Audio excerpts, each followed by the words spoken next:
Buenas tardes, bienvenidos.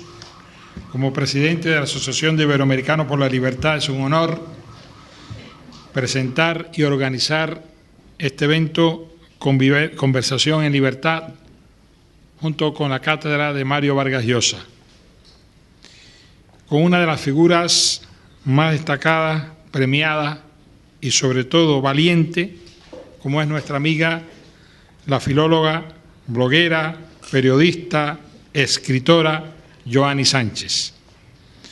Como cubano y como persona que trabaja por la libertad, la democracia y el respeto de los derechos humanos, quiero aprovechar la ocasión para agradecer a Yoani su lucha, su valor, su tesón y su trabajo dentro de Cuba. Hoy tenemos el honor de contar con Mario Vargas Llosa. Don Mario Vargas Llosa, a pesar de acabar de llegar de un viaje de América, está con nosotros aquí, no solo por el cariño y el respeto de Yoani, sino también por su lucha por la democracia y la libertad, con la claridad y valentía, sin concesiones, en apoyo a la democracia de Cuba, que siempre Mario ha dado con relación a Cuba. Le damos gracias a nuestro amigo Mario porque su cátedra hoy también haya convocado este evento, porque haya estado aquí con nosotros, igual que a Juancho Armas Marcelo, director de dicha cátedra Vargas Llosa, que es un gran conocido por su trayectoria como tertuliano y colaborador en los medios, en distintos medios de comunicación, y escritor, y también por su lucha por la democracia de Cuba.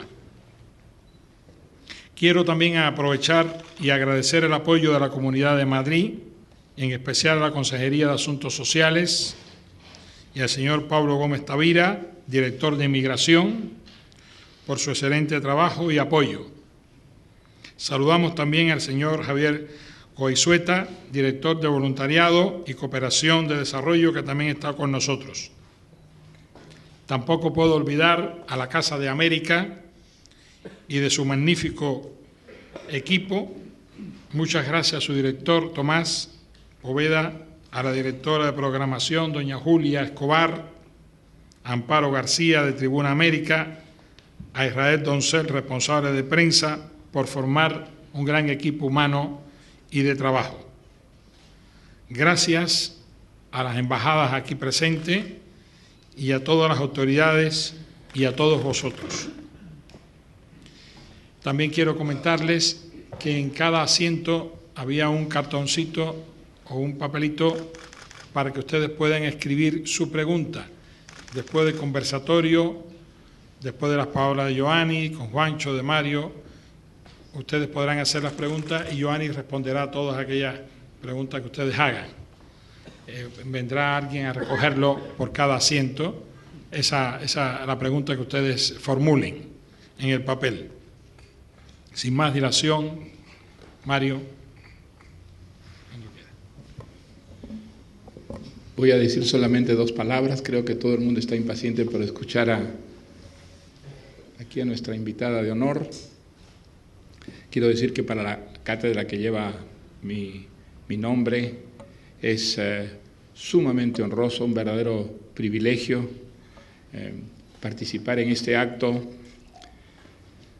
de una persona que, como ustedes lo saben de sobra, encarna más que nadie probablemente en el ámbito de América Latina el amor a la libertad, las convicciones democráticas, y que desde hace tantos años viene demostrando día a día, sin temor a los riesgos, hasta qué punto está dispuesta a llegar por defender los valores y las ideas en las que cree.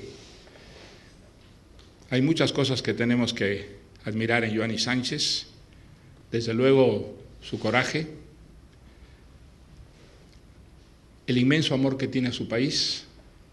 Quienes leen su blog saben que no hay artículo, no hay texto donde este amor a Cuba, a lo cubano, a los cubanos, no se manifieste de una manera tan intensa y no a través de la retórica, sino a través fundamentalmente de las opciones que defiende y aquellas que critica. Y creo que junto con esos enormes valores hay en Yoani Sánchez otra cosa que nos conmueve profundamente, que es su serenidad. Es muy difícil, si uno es latinoamericano, si uno es iberoamericano, participar en política y en una política de tanto dramatismo como aquella en la que Yoani Sánchez participa a diario, sin perder la serenidad, sin perder la ecuanimidad, sin perder las buenas formas y maneras. En las situaciones más difíciles, Yoani Sánchez no ha perdido nunca esa extraordinaria elegancia del espíritu que es la serenidad. Es un gran honor, es un gran privilegio para Madrid, para todos los que estamos presentes, estar junto a una mujer que encarna, repito, mejor que nadie probablemente en el ámbito de nuestra lengua, lo que es la cultura de la libertad y lo que uno, si tiene principios y cree en esta cultura, debe estar dispuesto a hacer por defenderla. Recibámosla con todo nuestro cariño, con toda nuestra admiración y con un muy fuerte aplauso.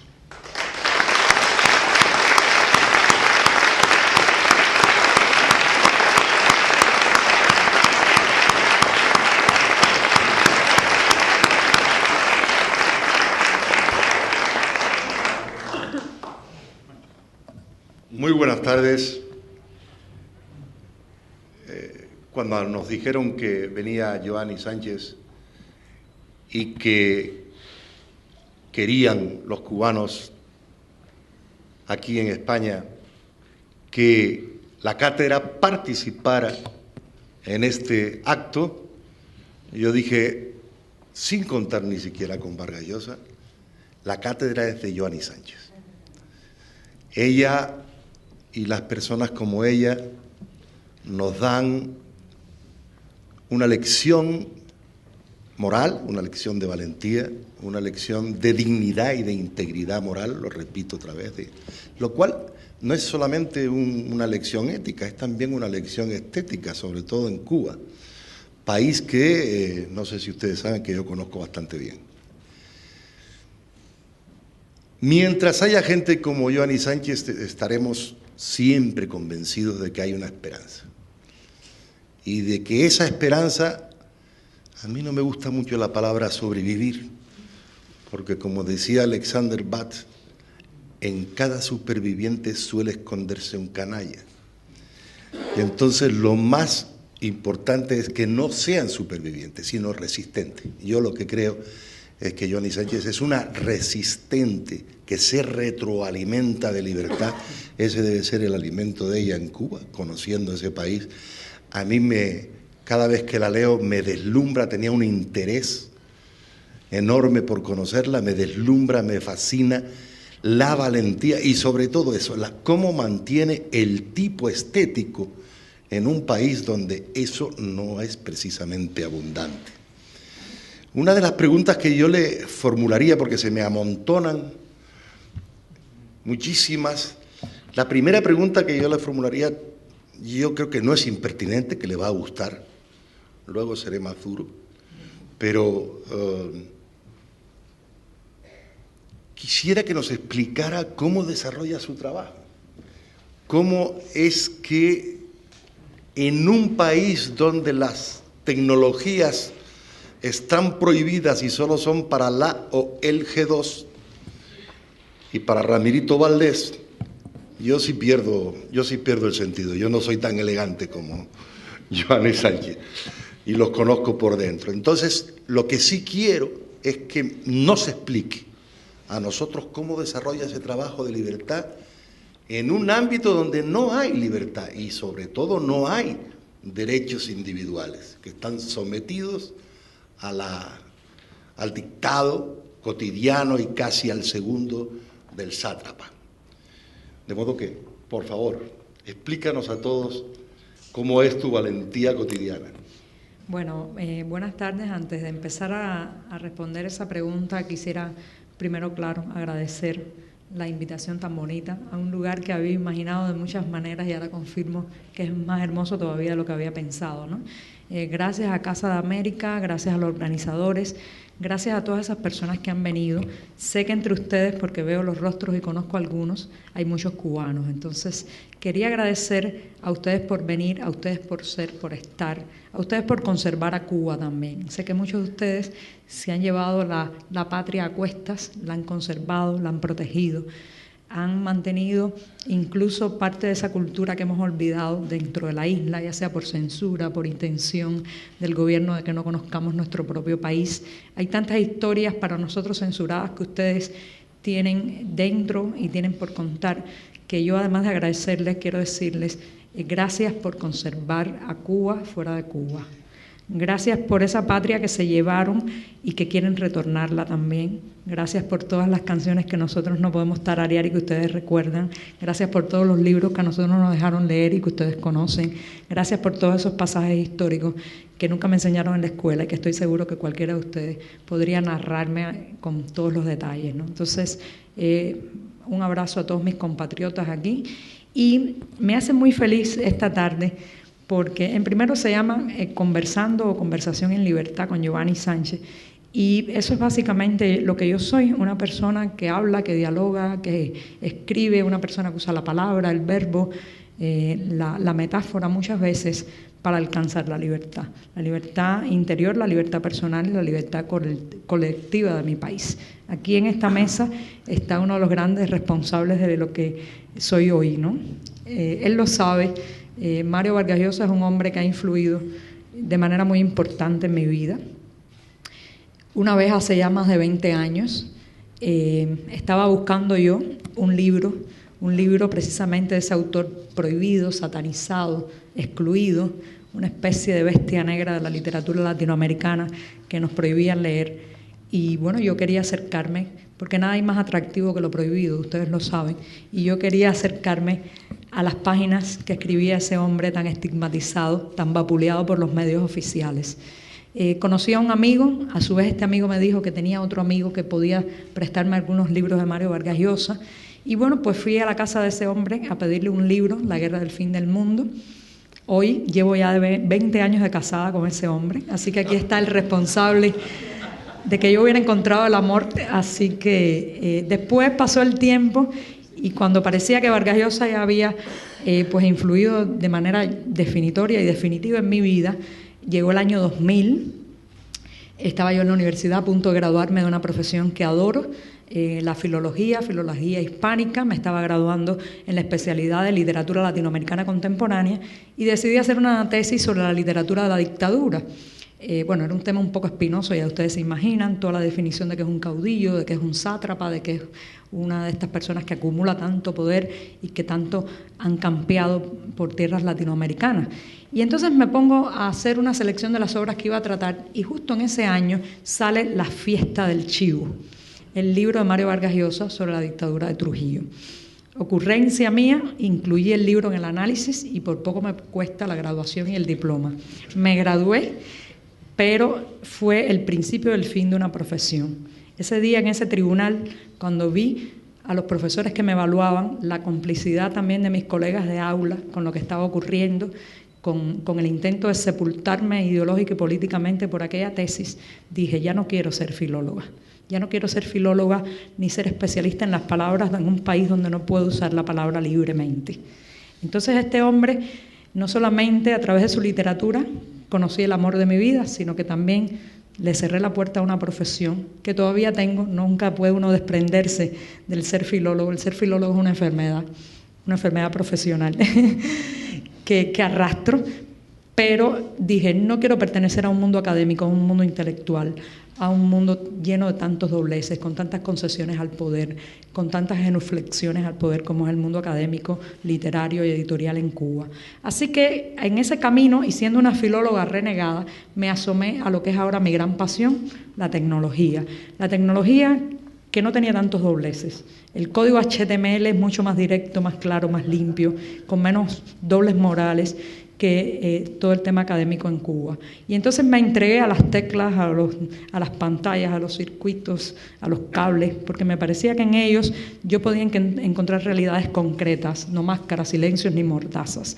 Y esas dos grandes pasiones, la filología, que parecía estar encerrada detrás de la puerta, pero ahí estaba, y los circuitos confluyeron en lo que es la obra de mi vida, que ustedes la conocen, mi blog Generación Y. Empezó como un diario personal, una especie de exorcismo. Yo quería sacar mis demonios y, gran sorpresa, descubrí que muchos otros tenían también muchos demonios, ¿no?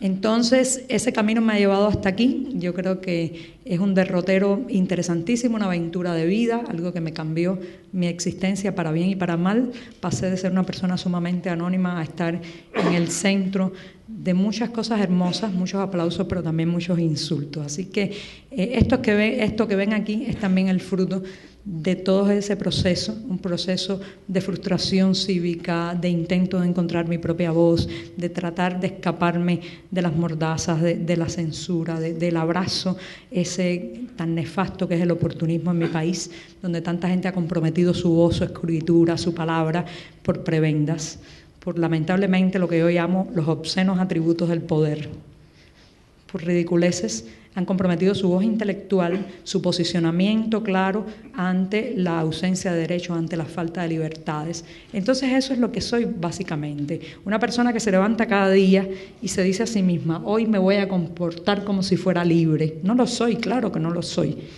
Vivo en un país donde nadie puede ser libre, pero ¿y qué tal si me comporto como si lo fuera? ¿Qué tal si los dejo a ellos que pongan los muros, las trabas, los límites, y no los pongo yo misma?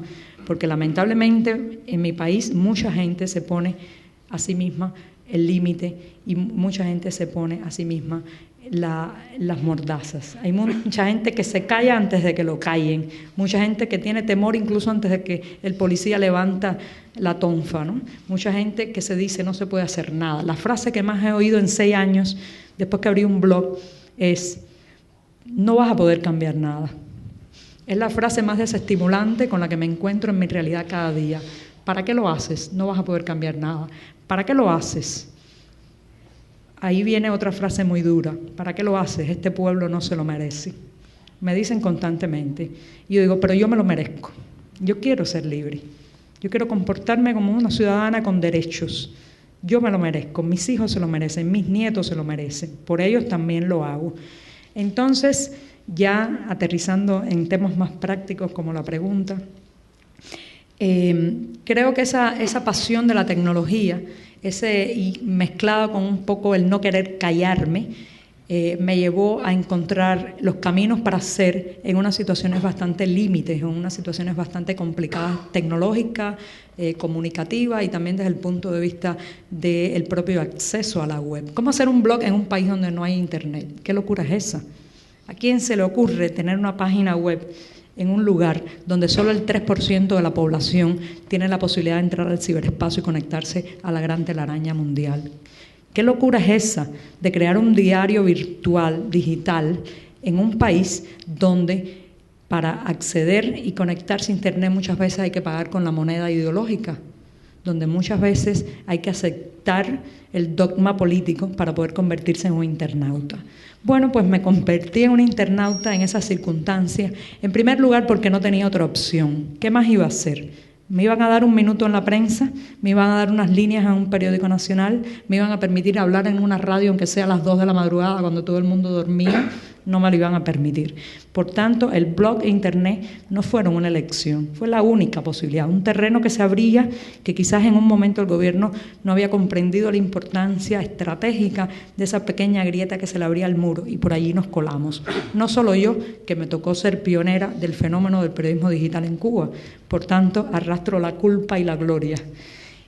sino otros muchos, periodistas independientes, activistas de todas las tendencias, una gran blogósfera alternativa, una tuitósfera alternativa, que somos los que usamos la red social Twitter. Nos colamos por esa grieta y a partir de ahí hemos desarrollado nuestro trabajo. ¿Cómo? Tecnológicamente hablando, ¿cómo? Con muy poco. Soy especialista en Internet sin Internet. Hay una pequeña anécdota que quiero hacerles para que ustedes vean el ingenio cubano hasta dónde llega. Cuando imparto cursos de tecnología, porque me gusta mucho enseñar a otras personas en Cuba que utilicen las herramientas del blog, de Twitter para expresarse, les hago la anécdota del picadillo de carne sin carne. Digo, los cubanos fuimos capaces de crear el picadillo de carne sin carne en los años más profundos y más terribles del periodo especial. Las amas de casa, las personas que teníamos hijos y nos enfrentábamos al plato vacío y decíamos, ¿qué vamos a poner de comida hoy sobre la mesa de nuestros hijos? Pues inventamos una serie de recetas, todas muy controversiales, y una de ellas fue precisamente el picadillo de carne sin carne. Tomábamos un plátano, creo que ustedes le dicen banana, de cocinar, con un tenedor raspábamos la cáscara, salían aquellas fibras verdes. Después se le echaban ajo, cebolla, un poco de salsa de tomate, se freía en una sartén y ahí teníamos el picadillo de carne sin carne para poner sobre la mesa. Entonces yo le digo a mis estudiantes, si fuimos capaces de inventar el picadillo de carne sin carne, inventar la carne es difícil, es complicada, lleva fibras, tiene una textura, tiene un sabor, ¿cómo no vamos a inventar la Internet sin Internet? Y eso es lo que hemos hecho. Tener una presencia en Internet, tener una presencia online, tener una presencia virtual con los menores recursos que imaginan. En mi caso, por ejemplo, como mi blog no es de información y de noticia inmediata, sino de reflexión, viñeta, un poco esa pincelada cotidiana que no se pone vieja, al menos no inmediatamente, pues escribo varios textos en casa. Me voy a un hotel donde una hora de conexión a Internet cuesta entre 6 y 12 dólares. Por tanto, cada segundo que me demora entre un clic y otro es un atentado al bolsillo. Y allí trato de dejar mis textos programados en un software maravilloso del que he escrito un libro que se llama WordPress. Dejo programado varios textos y de pronto el blog cobra vida y parece que estoy en Internet sin estarlo. Yo estoy en mi casa desconectada, en la isla de los desconectados, pero esa porción mía que es virtual está viva, regenerándose, actualizándose. Con Twitter, mejor aún. Con Twitter hemos descubierto que se puede tuitear por SMS, por mensajes de solo texto. Sé que algunos se sorprenderán. Cuando se tiene un teléfono móvil conectado permanentemente a Internet, puede parecer una locura tuitear por SMS, pero lo estamos haciendo desde Cuba. Estamos enviando nuestros tweets a ciegas. No podemos leer lo que otros escriben, no podemos contestar, no podemos interactuar, pero podemos emitir.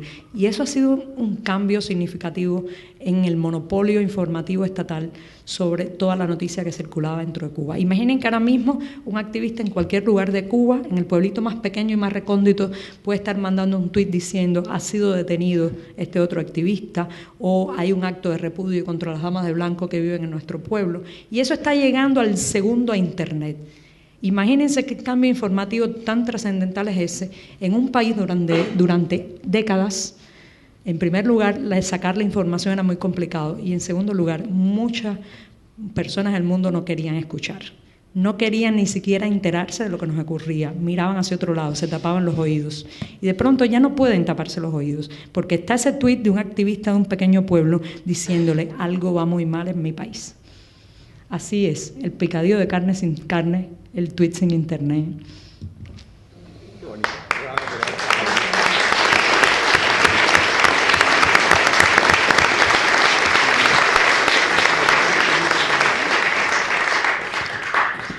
Tengo una pregunta, Joanny, que es la siguiente. Una cosa es enfrentarse, digamos, a los obstáculos enormes para lo que tú haces diariamente. Ahora, es imposible que en algunos momentos no tengas la sensación de que los obstáculos son demasiado grandes, que ¿por qué seguir? ¿Por qué no bajar los brazos? ¿Por qué no rendirse? Hay un mundo entero que tienes al frente. Todo te hace sentir que realmente tú eres nada, una persona pequeñita enfrentándose a una montaña, a una infraestructura poderosísima que en cualquier momento te puede aplastar. Es imposible que no tengas periodos de desánimo, ¿Qué haces en esos casos? ¿Cómo te enfrentas a esa prueba terrible, que no es la del policía, que no es la de las turbas? No, es alguien que dentro de ti te dice, esto es demasiado para mí sola. Sí, en esos casos, y como me considero fundamentalmente una persona que se nutre de las pequeñas cosas, esas cosas que ellos no pueden tocar ni me pueden arrebatar. O sea, pueden vigilar mi casa, intervenir mi línea telefónica, pueden llevarme a un calabozo a cada rato, pueden encerrarme en un auto y golpearme, eso pueden hacerlo. Pero ese es mi cuerpo, esa es la parte externa y física de lo que soy. Me nutro mucho de las pequeñas cosas espirituales que me alimentan, ¿no? Y entre esas cosas están mis recuerdos y mis proyecciones del futuro. Cuando la desesperanza llega a un punto, cuando siento que es muy difícil, que el costo personal y cívico es demasiado alto, creo que le ha ocurrido a todo activista cubano, a todo opositor, incluso me considero afortunada de vivir una época en que el costo no es tan excesivamente alto, porque hay otros que han sufrido mucho más, han estado largos años en prisión, fueron prácticamente silenciados en su totalidad y sus historias no se dieron a conocer. Pero bueno, cuando siento que para mí el costo personal, familiar, humano de llevar todo esto es muy alto, me proyecto hacia adelante. Me imagino a Yoani Sánchez en 40 años, en un parque, el pelo blanco, esta misma trenza que tengo aquí, pero totalmente llena de canas, y un nieto cerca de mí, un nieto que hace muchas preguntas. Y ese nieto que hace muchas preguntas puede hacerme dos tipos de preguntas. Una, abuela, ¿y tú qué hacías? Y esa mirada incisiva del futuro, de una persona que todavía no ha nacido ni conozco, pero sé que va a existir, esa mirada no quiero sentirla sin poder responderle. Bueno, yo opinaba, tenía un blog, escribía en la web, enseñaba a otros también a poder canalizar y expandir su opinión. Para tener una respuesta que darle, una respuesta satisfactoria y no un simple yo no hacía nada, también hago lo que hago y de eso saco mi energía. Pero cuando la desesperanza llega aún más allá y no me basta con eso, me imagino al mismo pequeñín, los pequeñines son terribles con las preguntas que hacen, ese mismo pequeñín diciéndome algo como, abuela, ¿cómo se llamaban? Mastro, Gastro. Yo no, niño, se llamaban Castro. Esa pequeña amnesia del futuro, que no quiero que sea total, pero que sea al menos un pasar de página de una generación, eso me llena de esperanza. Ese nieto del mañana es mi principal estímulo. Vamos a...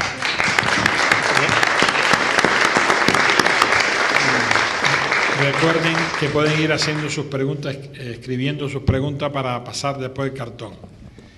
Vamos a hacer un ejercicio de imaginación, Yoani.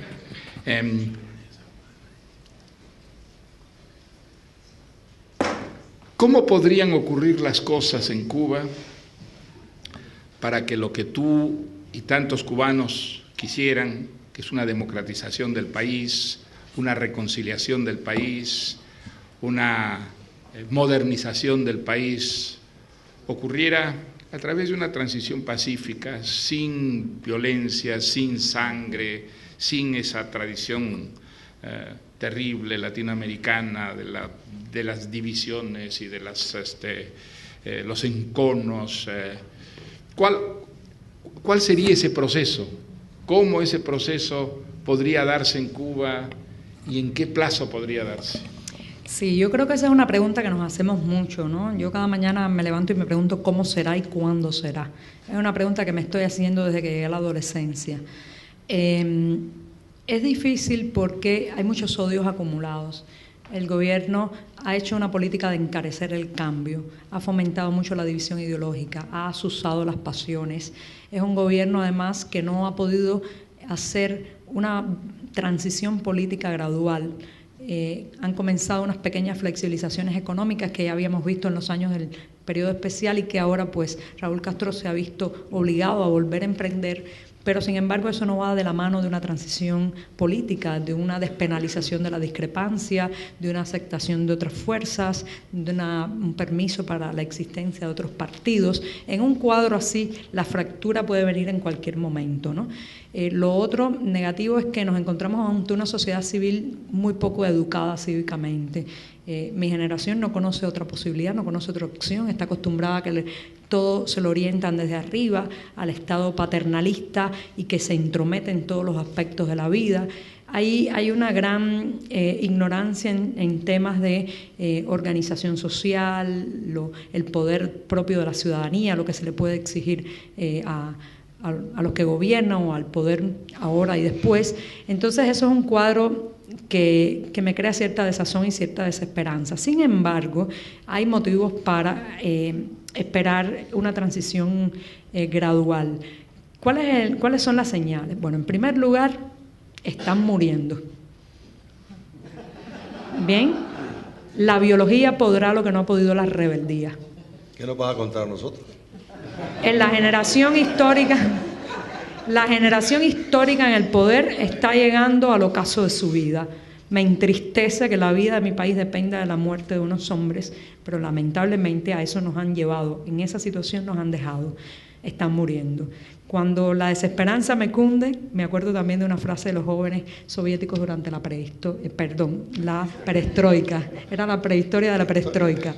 Ellos decían estos jóvenes soviéticos, ellos tienen el poder, nosotros tenemos el tiempo. Yo tengo el tiempo, mi generación también tiene el tiempo, la generación de mi hijo tiene el tiempo, la generación histórica ya no tiene tiempo.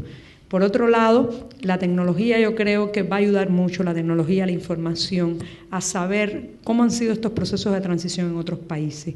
La cultura que no hemos obtenido quizás por formación, la podemos alcanzar por información, ¿no? Entonces, de ahí radica mi esperanza. Y por otro lado, la importancia de la comunidad internacional, del exilio, será trascendental en cómo ocurran las cosas.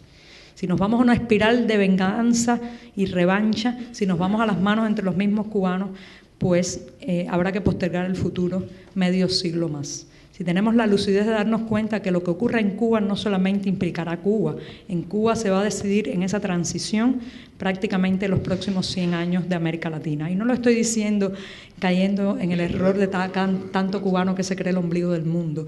Es que Cuba ha sido un símbolo para muchos, ha sido punta de lanza utilizada y manipulada por muchos. Si la transición cubana sale mal, nos espera un siglo difícil en Latinoamérica. Si sale bien y logramos demostrarle al mundo que podemos gobernarnos, que podemos también vivir en democracia, que podemos aceptar la pluralidad y la diferencia, será una señal importante.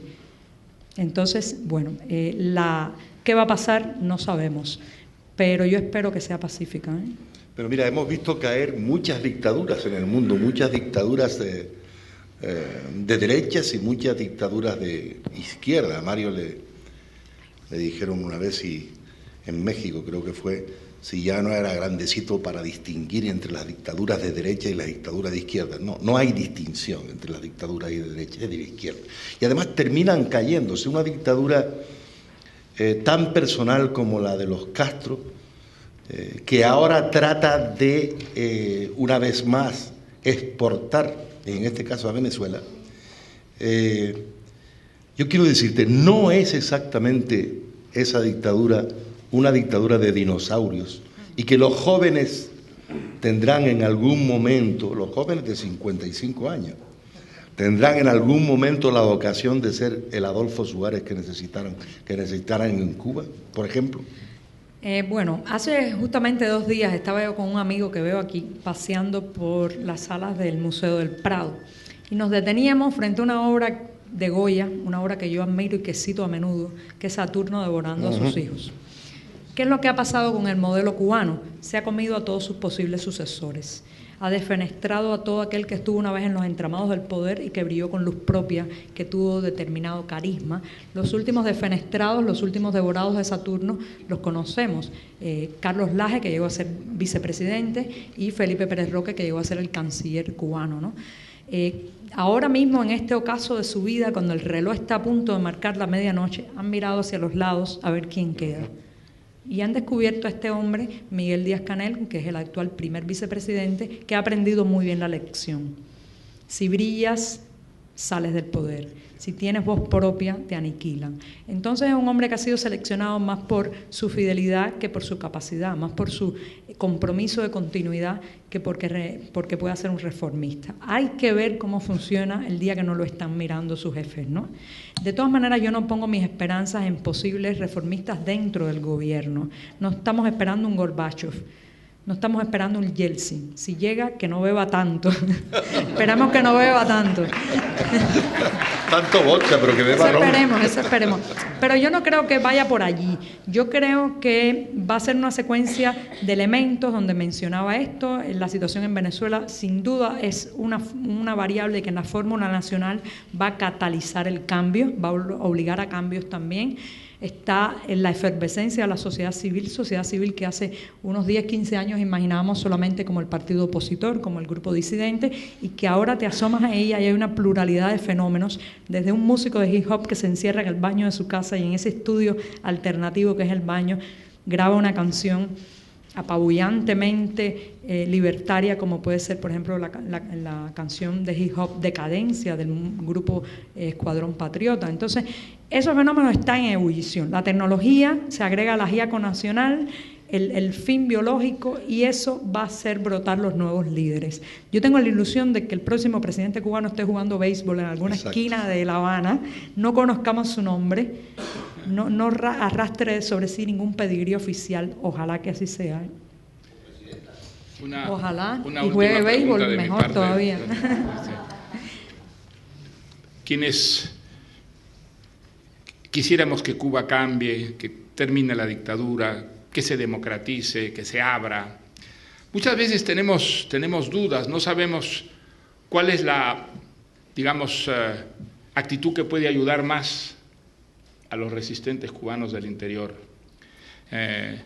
¿Debemos apoyar el bloqueo? ¿Debemos pedir que se levante el bloqueo? ¿Debemos adoptar por una línea beligerante, pugnaz, que termine el régimen? ¿O tienen razón quienes piensan que hay que buscar una transición pacífica a través de algunos acomodos? Digamos, ¿cuál es la línea que convendría seguir para apoyar más a quienes están dando la batalla ahí adentro, los que están realmente en la candela? Yo tengo muchas veces dudas si es que hay que pronunciarse de una manera muy categórica y mantener la oposición absolutamente radical, o si eso perjudica más bien a la resistencia interior. ¿Tú tienes alguna digamos, idea de lo que debía ser una norma de conducta respecto a quienes queremos ayudar desde afuera a los resistentes cubanos? Sí, bueno, voy a responder, pero primero quería saludar a las personas que nos están viendo en otras salas a través de la pantalla que está filmando una cámara, saludarlos y decirles que después voy a pasar por todas esas salas para, bueno, pues tener un encuentro personal y dar todos los abrazos que ahora mismo la tecnología no nos deja dar, ¿no? Bueno, pues eso yo pienso que lo voy a responder no desde la recomendación vertical y decir esto es lo que hay que hacer, porque no soy persona de eso, ¿no? Soy una demócrata autodidacta, en el sentido que yo creo en que hay muchas opciones, muchas posibilidades, muchas ópticas. Yo tengo la mía, nacida de mi experiencia, desde la visión que tengo de mi realidad, y esa es la que voy a compartir hoy con ustedes, ¿no? En el tema del embargo, yo creo que el gobierno cubano trata de magnificar ese tema, sobre todo para secuestrar los debates sobre Cuba. Cuando en este viaje, cada vez que yo llego a un lugar, antes de quitarme el polvo del camino, alguien me pregunta, ¿qué crees del embargo? Es como un test de nacionalidad. Es como si, en dependencia de lo que respondan, me merezco o no el gentilicio de cubano.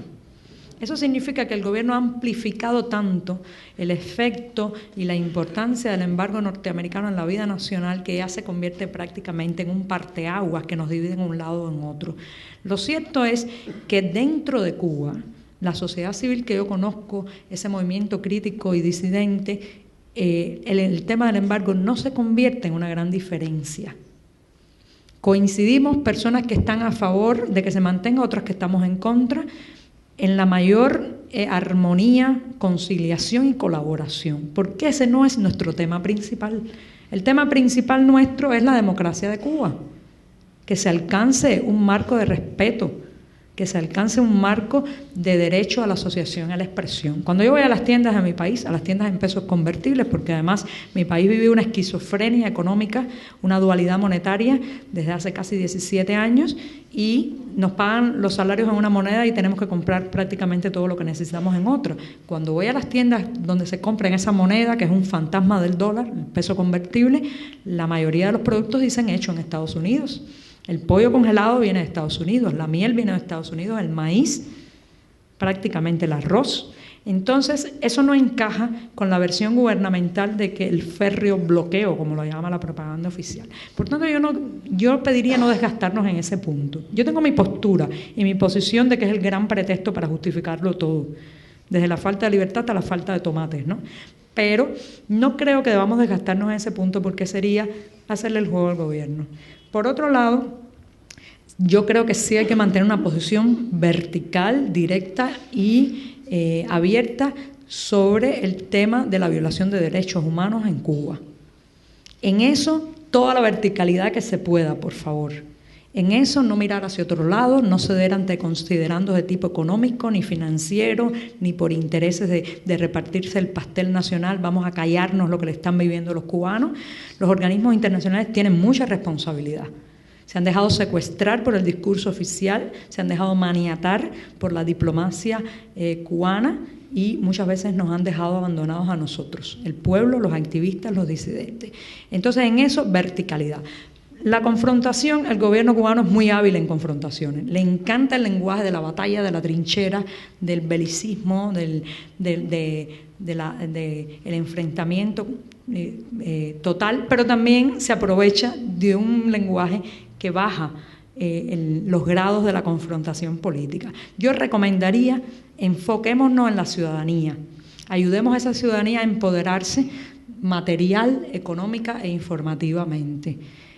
La policía política cubana no sabe cómo manejar a un ciudadano que está empoderado en esos 3 puntos. No sabe cómo lidiar con ciudadanos que sepan lo que ocurre dentro y fuera, que además tengan una tecnología que le permita narrarse a sí mismo y que además tengan una pequeña base material para ser autónomos económicamente, lo cual es la autonomía política. Ayudemos a esa ciudadanía. Dejemos a un lado el discurso oficial que, en fin de cuentas, siempre va a tratar de aprovecharse de cualquier circunstancia y enfoquémonos en los cubanos, ¿no? Yo quería preguntarle, porque claro, me asombra, esta señora me asombra. Y no solo es un ejemplo para los cubanos de fuera y los cubanos de dentro, me parece que es un ejemplo para todo el mundo y sobre todo para nuestro mundo ñoño, en el mundo del buenismo que vivimos en Occidente y que muchas veces también es responsable de ciertas crisis. Y no quiero citar a ninguna.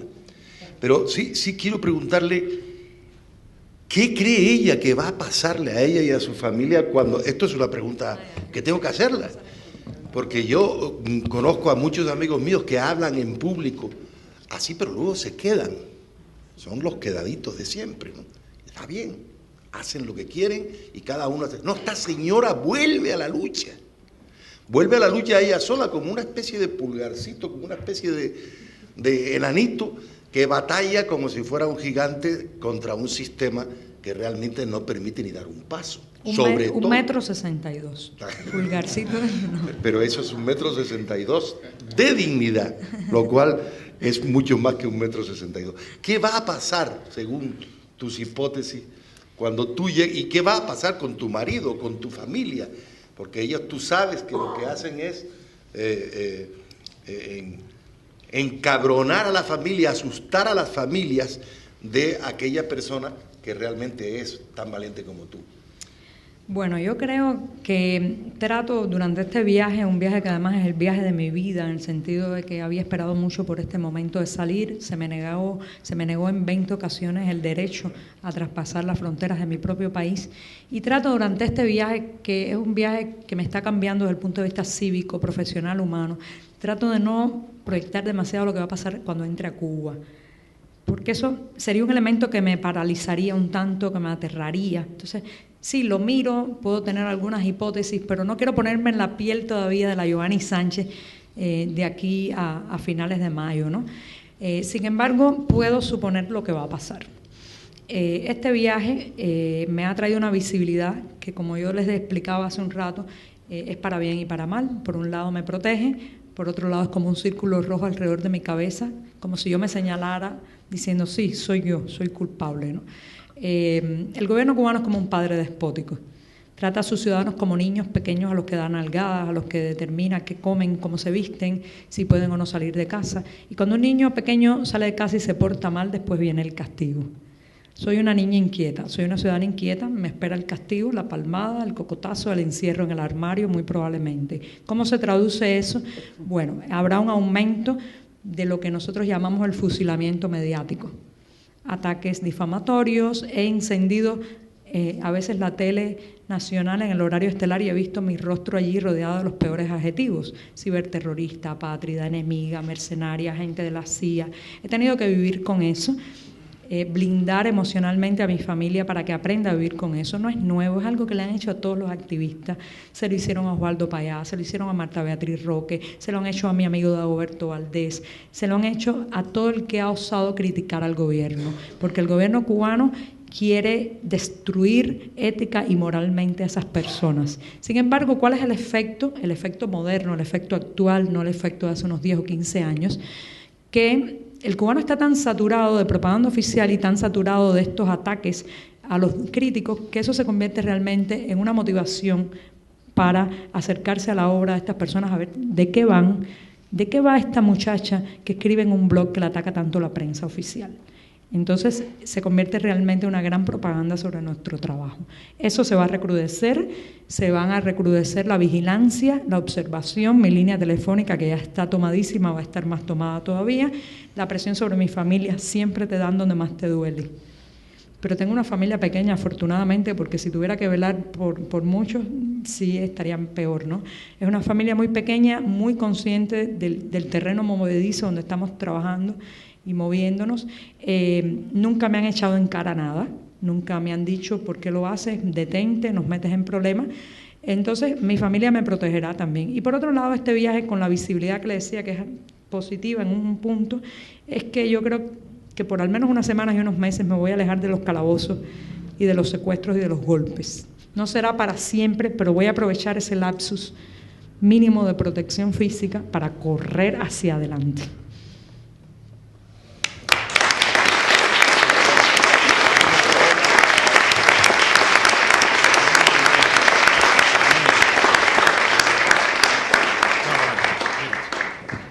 Estas son preguntas. Vamos a responder. 140 caracteres. Eso es.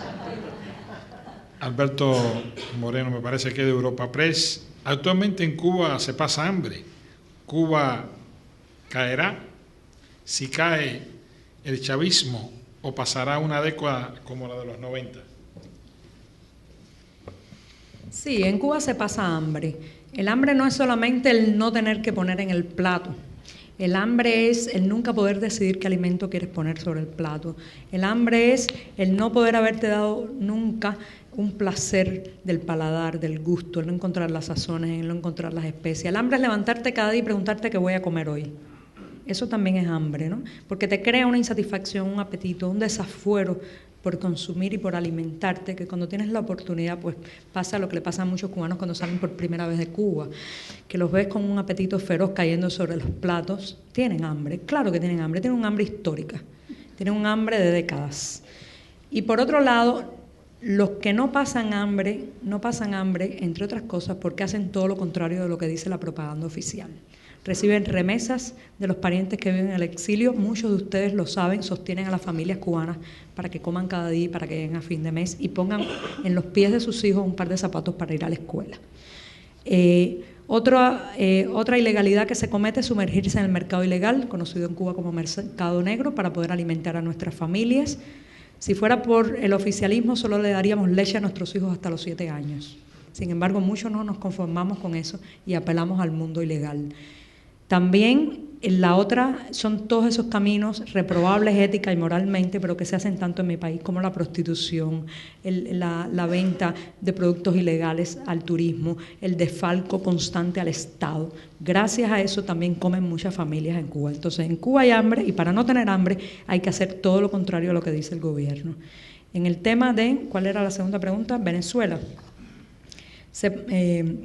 ¿Caerá el chavismo?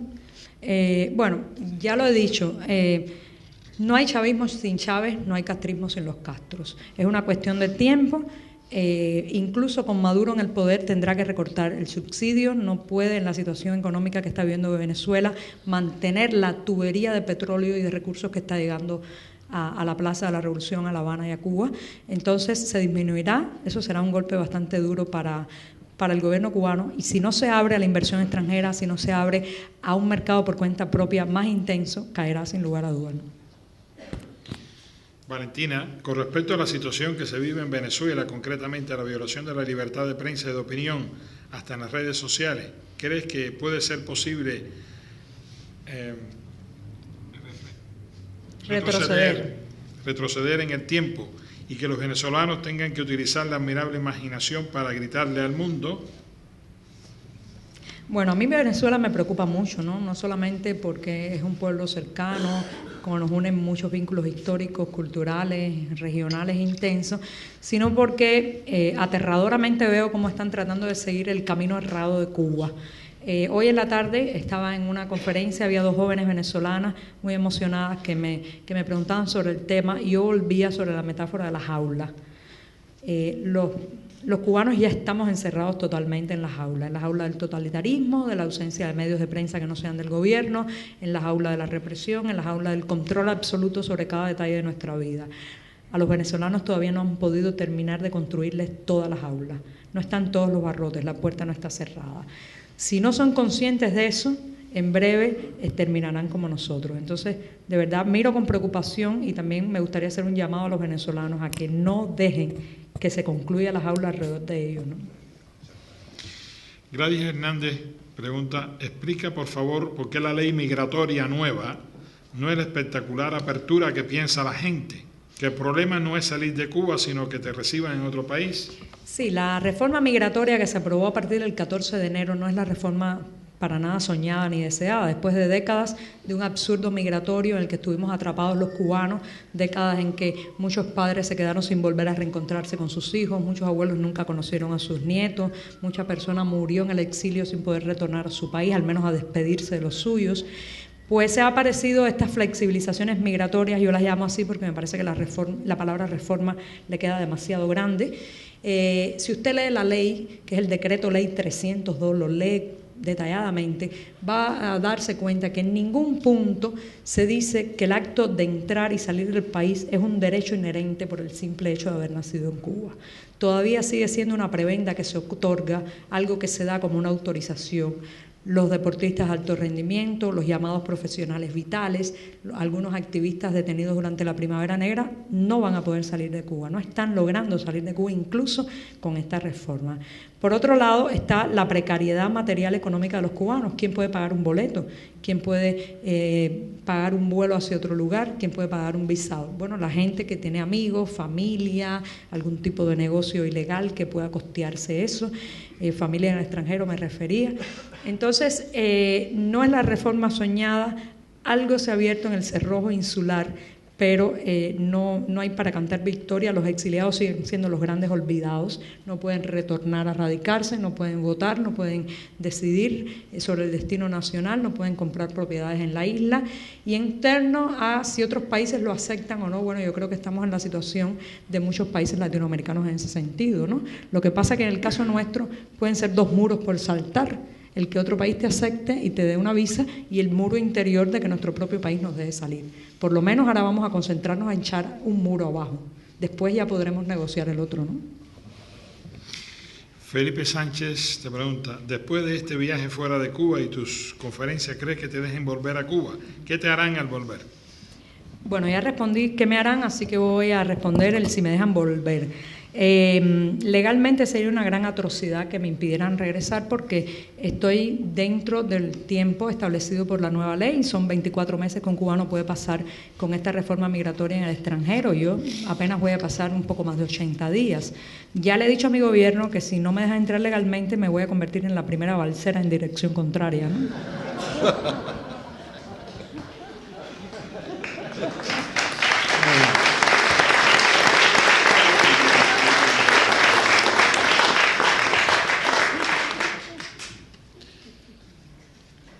Tu opción es vivir en Cuba. Has dicho que el pueblo cubano muestra su disconformidad con el régimen saliendo de Cuba. ¿Cómo resolver esta paradoja y que haya más gente como tú?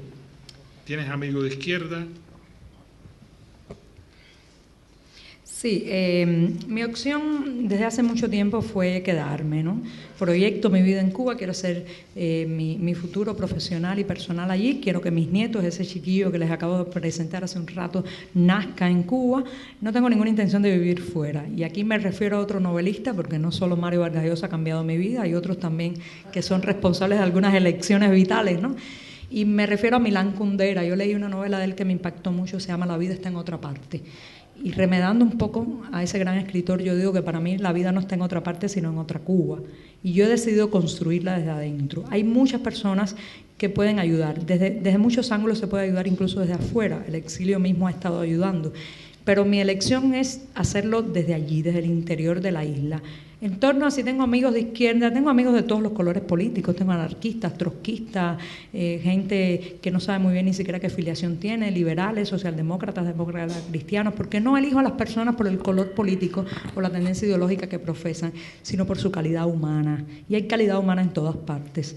Lo que sí me parece perverso es que el gobierno de mi país se enmascare y se esconda detrás de un supuesto ideal de izquierda, un supuesto socialismo, una supuesta modelo económico político, de igualdad y posibilidades para todos, y lo que esconde detrás de eso sea un totalitarismo ramplón, un totalitarismo directo, que ya no vale la pena analizar ni cuál es el color político que tiene, es una dictadura, ¿no?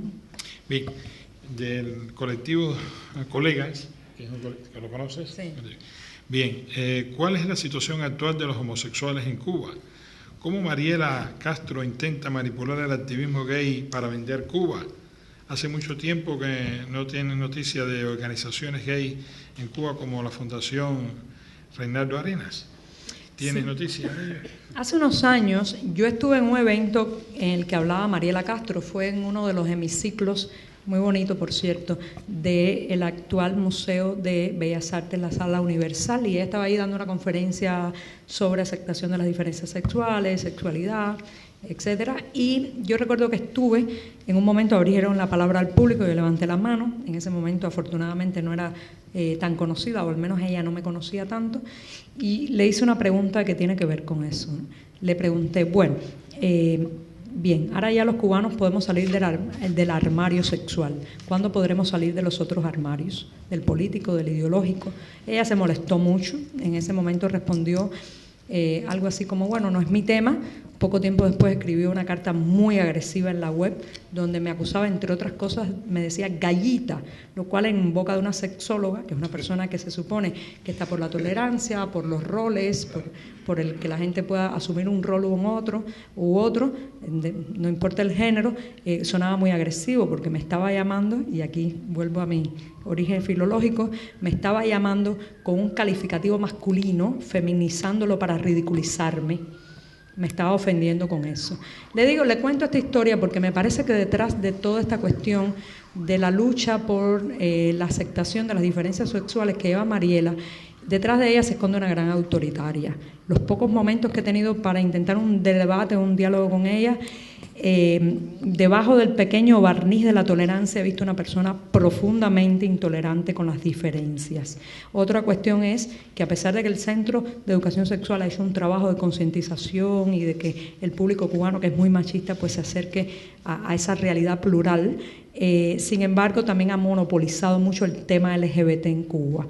Entonces ha tratado de invisibilizar otros grupos, estoy pensando por ejemplo en el Observatorio LGBT de Cuba, también algunos espacios independientes que han sido estigmatizados por el CNSEX con la misma radicalidad y con la misma agresión verbal que el gobierno sataniza a sus críticos. O sea, ella está repitiendo el modelo que aprendió de su padre y de su tío, ¿no? ¿Tú conoces algún país en el mundo, aparte del tuyo, que tenga una mujer en el poder que ejerce de ministra del sexo?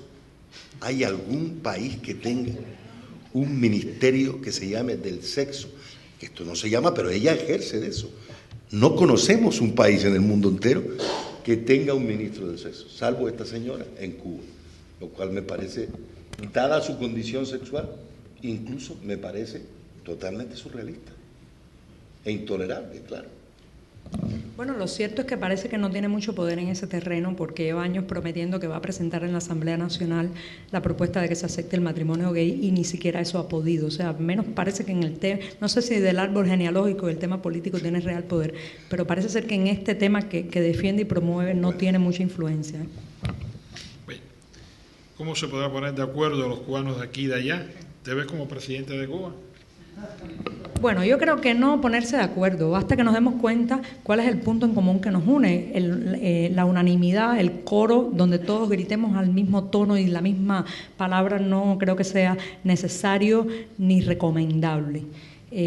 A veces nos perdemos mucho en frases como la oposición cubana está dividida, el exilio está dividido, y lo que no nos damos cuenta es que somos democráticos. Somos democráticos, el gobierno no es democrático. El gobierno tiene que mostrar unanimidad, verticalidad, no puede haber voces diferentes. Nosotros sí podemos darnos el gusto, el placer, la infinita complacencia de ser plurales y diversos. Entonces aceptémonos como somos y encontremos lo que nos une. Lo que me une a mí y a un activista político, lo que me une a mí y a un activista LGBT, lo que me une a mí y a una persona que está haciendo hip hop o está haciendo performance o está haciendo audiovisuales en Cuba. Si nos concentramos en lo que nos une, yo creo que avanzamos bastante. No me veo como presidenta, la verdad. Me falta cinismo. Y no es porque crea que el cinismo es algo inherente a los políticos, sino porque me gusta meterme en problemas. Asumo el costo personal y social de decir lo que pienso directamente. Eso normalmente no es una buena característica para un político porque iría como un elefante en una cristalería. Yo creo que a Cuba le hace falta también personas en la trinchera, y no me gusta el lenguaje bélico, pero en este caso creo que es importante, en la trinchera de la palabra, de la información y del periodismo. Hay que decirle a los políticos, no son ustedes. Ustedes se sientan en la silla presidencial o no, se turnan o se cambian cada cierto tiempo, pero ustedes no son el poder somos los ciudadanos. Cuando los latinoamericanos dejemos de pensar en el presidente como el salvador de la nación, en vengan a rescatarnos, que venga ese Mesías, que venga ese iluminado y nos saque de este problema, cuando dejemos de pensar así, nos demos cuenta que los ciudadanos tenemos el poder en nuestras manos y tenemos que hacer cambiar nuestras naciones de ese poder, bueno, yo creo que habremos adelantado muchísimo como región y muchísimo como personas. ¿Cómo ves aún a los hermanos Castro, que llevan 54 años de poder? Bueno, yo los veo como lo que son, dictadores que heredan el poder por vía sanguínea, y sobre todo los veo como personas del siglo XX. Yo no, yo pertenezco al XXI. Bueno,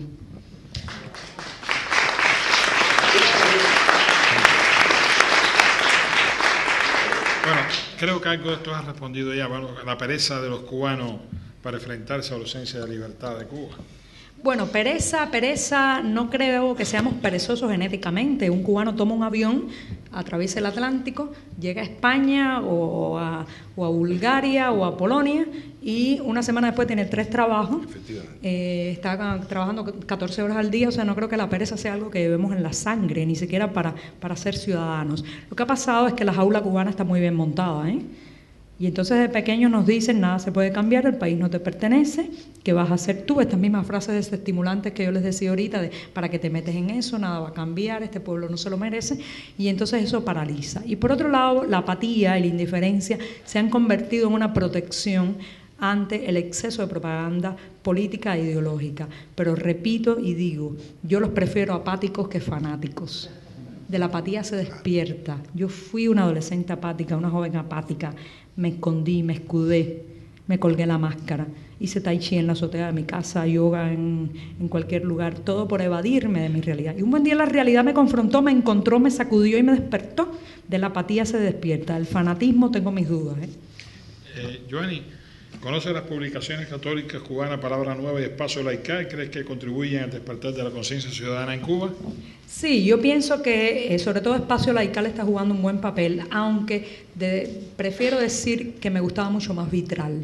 Vitral, una publicación excelente que duró 13 años, que dirigía un hombre magnífico, un amigo intachable y un hombre que de verdad espero que influya bastante en el futuro de mi nación, que es Dagoberto Valdés, un pinareño, aquí hay algunos pinareños.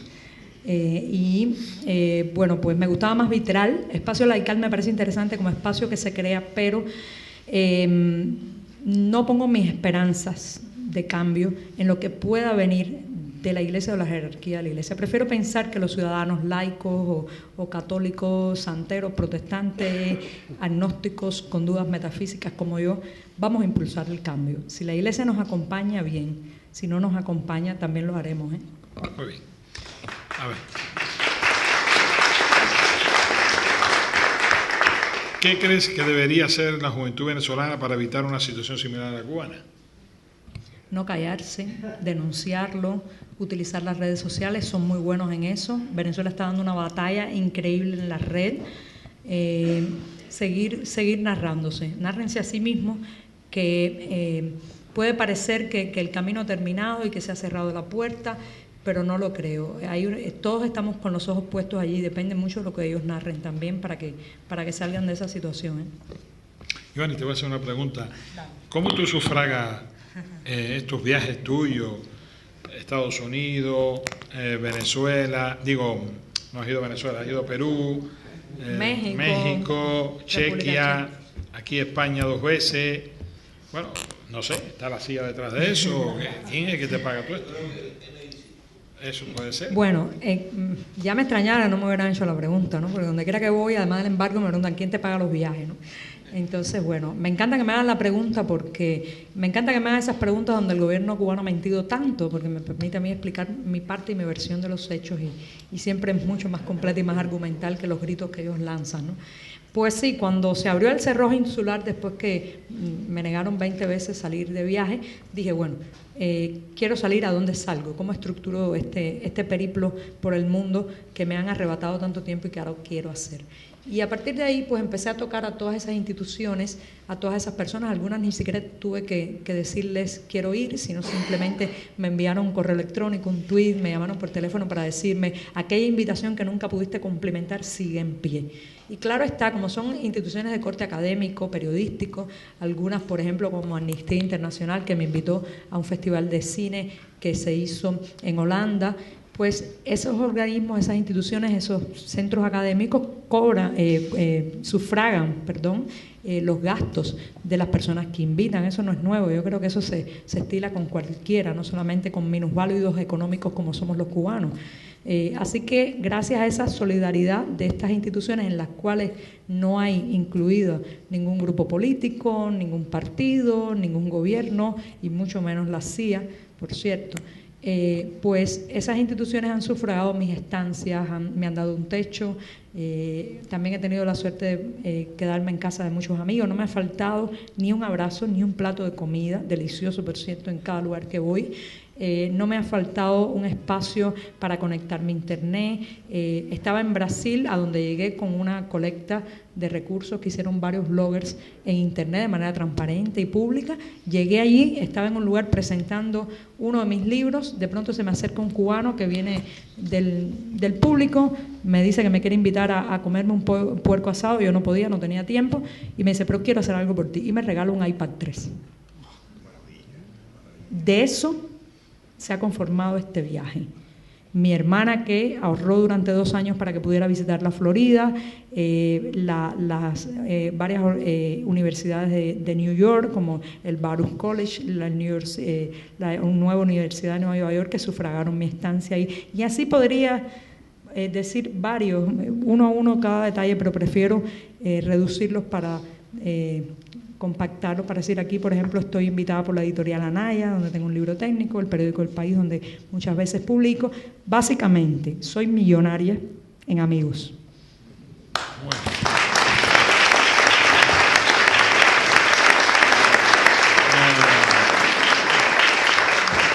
¿Tiene tu opinión sobre la situación de Ecuador y Venezuela? Bueno, como ya hablé de Venezuela, quiero también manifestar mi preocupación sobre Ecuador. Ahí hay muchos cubanos, como ustedes saben, durante un tiempo no se les solicitó a los cubanos tener una visa para visitar Ecuador. Eso trajo como consecuencia que decenas de miles de cubanos se embarcaran en una aventura hacia allí, pensando algunos utilizar Ecuador como un trampolín para saltar a otra nación. Algunos se han quedado atrapados en un limbo legal, donde el gobierno de Cuba no les permite regresar, no les da los documentos de regreso y están allí. Por eso estoy muy bien informada, porque tengo muchos amigos en esa situación. Es preocupante, sobre todo es preocupante los ataques a la prensa, es preocupante los atisbos de controlar la expresión, la información, la libertad de asociación también que veo. Pero espero que no llegue, en el caso de Ecuador, a los puntos de Cuba, ¿no? A los extremos de Cuba. Espero que el pueblo ecuatoriano sepa escarmentar por cabeza ajena, ¿no? Al menos por nuestra cabeza. Muy bien. Bueno, dentro de la pluralidad y la disidencia dentro de la isla, ¿para cuándo la unidad en ese frente? Y te piden que si, o te preguntan si no quieres ser líder de ese frente pacífico. Yo creo que la unidad se está dando ya. Hubo un día muy dramático, pero con una energía muy sentida, que fue el 23 de julio del año 2012, el día del funeral de Osvaldo Payá, que estábamos ahí en un templo católico, en una iglesia del el barrio del Cerro, en la capital cubana, y allí estaban todos los opositores, los líderes de la disidencia, incluso personas que tenían puntos de vista muy diferentes a Osvaldo Payá, personas incluso que se podían llamar contrincantes políticos, y sin embargo supieron darse cuenta que era el momento de la confluencia, el momento de unirse. Ahí estaban. Yo creo que esos momentos cada día se están dando más, y afortunadamente no solo en situaciones dramáticas, se están dando en eventos, en determinadas reuniones, por ejemplo, ahora se está dando mucho la cuestión de la creación independiente audiovisual. Hay un programa magnífico que se llama Estado de Sats, que dirige Antonio Rodiles. En la sala de mi casa también se filma un programa de televisión alternativa que se llama Razones Ciudadanas, y por esos micrófonos tratamos que pasen todo el gran espectro de la pluralidad del sector crítico. Eso es una manera de unirnos. No esperen solamente que nos tomemos de la mano y nos hagamos la foto con las manos unidas. No es solo eso. Vean todos los pequeños momentos, todos los proyectos, todas las tareas que estamos haciendo juntos. Cuando dejemos de repetir la oposición cubana está desunida, eso es como un niño al que todos los días uno le dice es malcriado, se porta mal. Después ese niño ya no quiere portarse bien porque de todas formas van a decir lo mismo. Concentrémonos en lo que está pasando ahora, la confluencia. Bien, me alegro que hayas mencionado a Osvaldo, porque había una pregunta con relación a quién fue para ti Osvaldo Payá. Si quieres. Sí, yo creo que Osvaldo marcó a muchas personas, incluso más allá de la disidencia, un hombre intachable, un hombre ética y moralmente, de verdad, para homenajear y para imitar, ¿no? Yo, además de que lamento la pérdida física por el dolor que ha dejado su familia, por el gran vacío que dejó en la sociedad civil, yo creo que la Cuba futura se quedó huérfana, porque era un hombre indispensable para la transición, un hombre con un prestigio, con una ascendencia, con una posibilidad de aunar que con su ausencia pues ha quedado un poco ese vacío, ese espacio sin llenar. Te defines como transversal y posmoderna, pero te piden que te explique un poco. Es que la posmodernidad es esto, ¿qué soy yo? Blogger, periodista, filóloga, lectora de Mario Vargas Llosa, ¿qué soy yo? Bueno, esa es la modernidad. Usted ahora se va a una librería, se compra lo que cree que es una novela, llega a casa, de pronto descubre que es mitad novela, mitad recetario de cocina, y que al final en la última página hay un CD de música para que usted lo escuche mientras lee aquel libro. ¿Qué es una novela? ¿Es un recetario? ¿Es un reportaje? ¿Es un álbum musical? No es ninguna de esas cosas, y es todo eso. Nací en la posmodernidad, no me gusta definirme en moldes esquemáticos. Viví en un país donde había que ponerse la camisa de fuerza de lo que uno era. Siempre querían engavetarte, etiquetarte. Me niego a las etiquetas. Soy transversal, tengo muchos amigos, como decía, de todas las tendencias políticas y de todos los colores ideológicos. Y me gusta ser así porque soy una persona puente. Muy bien. ¿Conociste la revista Encuentro de la Cultura Cubana allá en Cuba? ¿Significa algo para ti? Muchísimo, muchísimo. Encuentro fue un electroshock en una cultura y en un academicismo dormido, aletargado. Encuentro, yo creo que fue la primera brisa fresca informativa de reflexión, de tocar temas nacionales largamente postergados que tuvimos una generación de cubanos. Aquellas revistas de Encuentro llegaban a ser casi tan preciadas como los libros prohibidos de Milán Kundera o de Vázquez Havel, ¿no? Las pasábamos de mano en mano. En mi casa tengo una colección que creo que es de lo más leído de nuestra pequeña biblioteca personal y pública, y sí, marca, ha dejado un buen recuerdo, y el portal que tienen ahora, Cuba Encuentro, yo creo que es uno de los más visitados también desde Cuba, sobre noticias que se reportan o se escriben pues en el exilio, ¿no? Bueno, digamos una fórmula para luchar contra el mito que oprime Cuba. ¿Qué responder cada vez que nos dicen el eterno mantra que no tienen libertad, pero sí sanidad y educación. Ya es un poco asfixiante pelear contra todo ese estereotipo, ¿no? Sí, ese es un mito en el que yo me encuentro en todas partes también, entonces he tenido que desarrollar respuestas cortas y contundentes porque imagínense, ¿no? Primero, yo creo que cuando uno tiene un debate con una persona que te dice eso, entrar a debatir sobre los detalles de cuán mala está la educación y la salud en Cuba es bueno, pero no logras convencerlo, porque siempre la otra persona puede decir, bueno, yo tengo otra idea o yo he leído otra cosa. Yo, por más que he explicado el drama de los hospitales cubanos, donde uno tiene que ir desde la almohada hasta el hilo de sutura, a veces llegas allí y te encuentras una sofisticada máquina de tomografía Excel computarizada, pero no hay un termómetro, o de pronto estás frente al gran cirujano, el neurocirujano, quizás uno de los mejores de Latinoamérica, pero el pobre hombre tiene rotos los zapatos, o fue a trabajar en bicicleta porque tiene un salario de menos de $30 al mes. Cuando yo explico esos claros oscuros, siempre la gente se queda así un poco como, bueno, puede ser verdad, puede ser mentira. Y entonces le digo, bueno, vamos a suponer que es verdad. Vamos a imaginar por un momento que tenemos el mejor sistema educativo y la mejor salud pública del mundo, cosa que es totalmente falsa, pero vamos a imaginarlo. ¿Por qué eso tiene que convertirse en una moneda de cambio ideológico? ¿Por qué tiene que convertirse en un motivo para callarnos? Yo no soy un pájaro que me conformo con alpiste y agua, yo quiero volar. No me justifiquen más las aulas con el alpiste y con el agua. Yo quiero alpiste, quiero volar. Y si la condición para no volar es el alpiste, entonces sin alpiste pero sin jaula.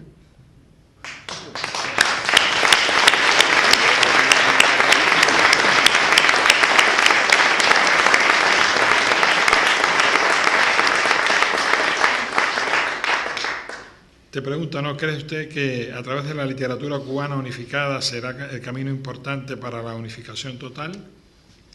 Yo apuesto por la literatura como apuesto por la palabra y el periodismo. Creo que la sanación de la palabra será importante para Cuba cuando nos demos de bruces con todos esos autores que nos han censurado de nuestras propias letras, cuando podamos leer a Guillermo Cabrera Infante en su totalidad dentro de Cuba. Eso, sin lugar a dudas, será un motivo para sentirnos más orgullosamente cubanos y para aspirar a más. ¿Cómo se ve al exilio en Cuba? ¿Como amigos, como enemigos o solo como los que mandan ayuda? ¿No cree que sea necesario una catarsis ante tanto asesinato, tortura y prisión, entre otros delitos? Yo creo que el exilio es mirado de una manera por la propaganda oficial, todos conocemos, lo satanizan, hablan de la mafia de Miami, de los apátridas, los enemigos, los gusanos, pero el común de los cubanos, esas familias que sobreviven gracias a las remesas y a los envíos que llegan del exilio, saben muy bien el verdadero valor humano, la verdadera cubanidad de todas estas personas, ¿no? Pero no solamente una cuestión utilitaria o de sobrevivencia material, es que para muchos cubanos el emigrado, el exiliado es aquel que pudo hacer lo que él no pudo, que pudo volar en horizontes de mayor libertad, que ha tenido un entrenamiento en democracia, que ha tenido un entrenamiento en mercado. Entonces, creo que hay muchos que ponen su esperanza en ese aprendizaje en la diáspora, en las afueras, que ha hecho el exilio cubano, en ese aprendizaje que un día logre trasladarse y volcarse sobre la nación, ¿no? Sin lugar a dudas, el tema de la catarsis ante las injusticias, ante los horrores, bueno, es válido, ¿no? Hay muchas maneras de hacer catarsis. Yo hago catarsis en mi blog, yo hago catarsis a través de la palabra, yo hago catarsis en Twitter, ¿no? Creo que si en Cuba cada cual hace catarsis con lo que mejor sabe hacer, empieza a cambiar todo, ¿eh?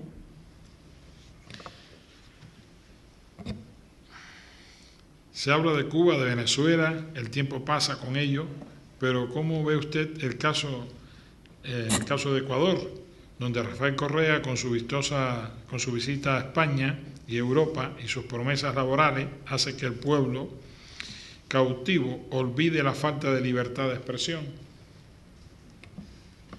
Discúlpame, ¿no? Sí, cómo no.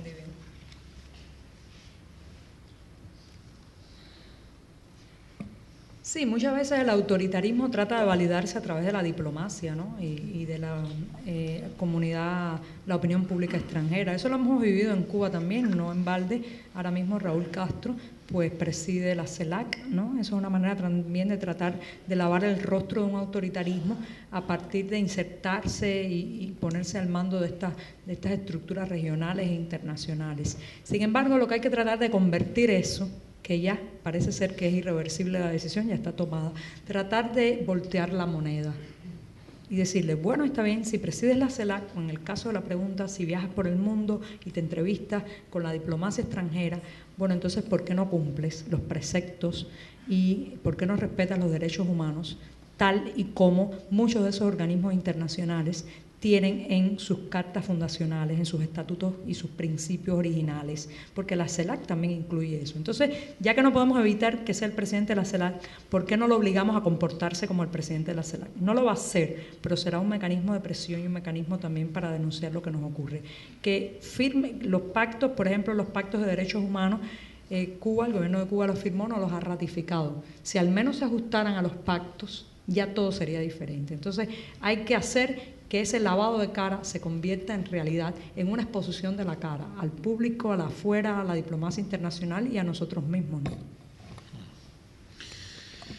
¿Qué le diría usted a la juventud cubana, a la generación con más tiempo, en tal panorama de desesperanza y desconocimiento, donde la única esperanza es el abandono del país? Bueno, yo tengo un hijo de 18 años, se llama Teo.